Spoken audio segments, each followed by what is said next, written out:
Premier Dr. Orlando Smith has applauded the various religious organizations that have and continue to contribute to the development of education in the territory as government unveiled a plaque to commemorate the first secondary school in the Virgin Islands. Speaking at the commemoration ceremony on Tuesday, March 12th, held in the area of the BVI Cancer Society and Diabetes Building on Main Street, Dr. Smith commended the various religious organizations for taking the lead to establish schools in the territory.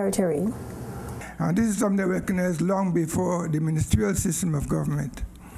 In fact, there have been many people and many associations, organizations who have been responsible for the development and furtherance of education in the British Virgin Islands. And we start off first with the churches. They were the ones who actually brought, if you wish, started the whole education push in the British Virgin Islands. And to them we have to be eternally grateful. Of course, there was the Methodist Church, the Anglican Church, among others, in the early days. And I myself was a product of the Anglican Church education program. Started in the preschool just next to the Cable and Wireless building. The church is very important. And they gave us a start, and they continue to be extremely important to what is happening in education in this territory. And even now, when the public schools are not able to handle the volume, the number of students that we have who need education, the church schools are playing a very, very important part.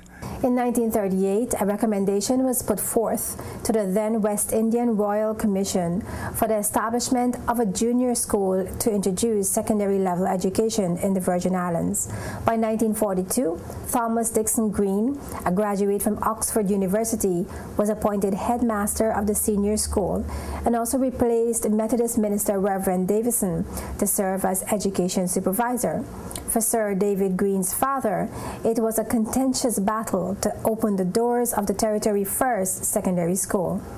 When my father arrived in Tortola as a young man, it was in the middle of the Second World War. He had left behind his fiancée, his family and his friends.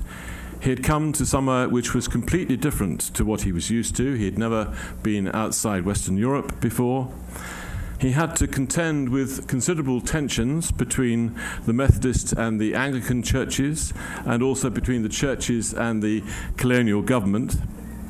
And he also quickly realized that there was no chance of building the school. There were no materials because it was wartime. He realized that the best way forward was to get the school started in temporary accommodation, and he set about looking for somewhere suitable. William Georges recalled the contributions made by his family towards the development of education. It's interesting because the building was built back in the 20s, as far as I can understand, and that would have been the building that his father saw.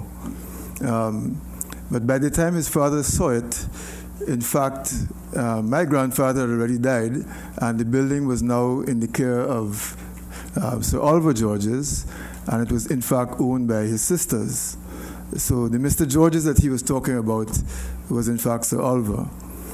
On May 3, 1943, secondary education was introduced in the Virgin Islands when a senior school opened its doors with 41 students recruited from the various primary schools. It became known as the Virgin Islands Secondary School in 1948. Pioneer class member and former head girl at the Virgin Islands Senior School, Dorothy Turnbull, was in celebratory mood when she recalled the introduction of secondary education in the territory.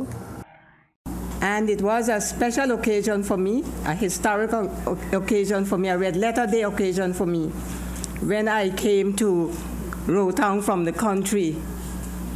You know, I did not know what was going to happen. I came from King Adam Bay School, which was a small school, open for everybody. And then when I came here, I realized that we had a number of students.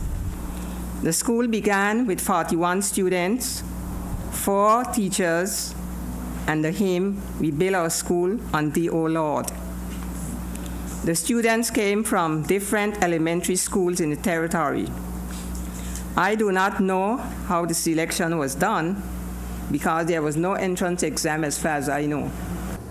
At the ceremony to commemorate the site of the Virgin Islands Senior School, Premier Smith unveiled a plaque mounted on the Georges family building that now stands in the same location as the senior school. Other members of the pioneer class attending the ceremony were also recognized. Renamed Elmore Stout High School in 2005 after former Principal Elmore Stout, who served from 1987 to 2005 at the then BVI High School. The institution remains the largest secondary school in the territory with some 1,300 registered students.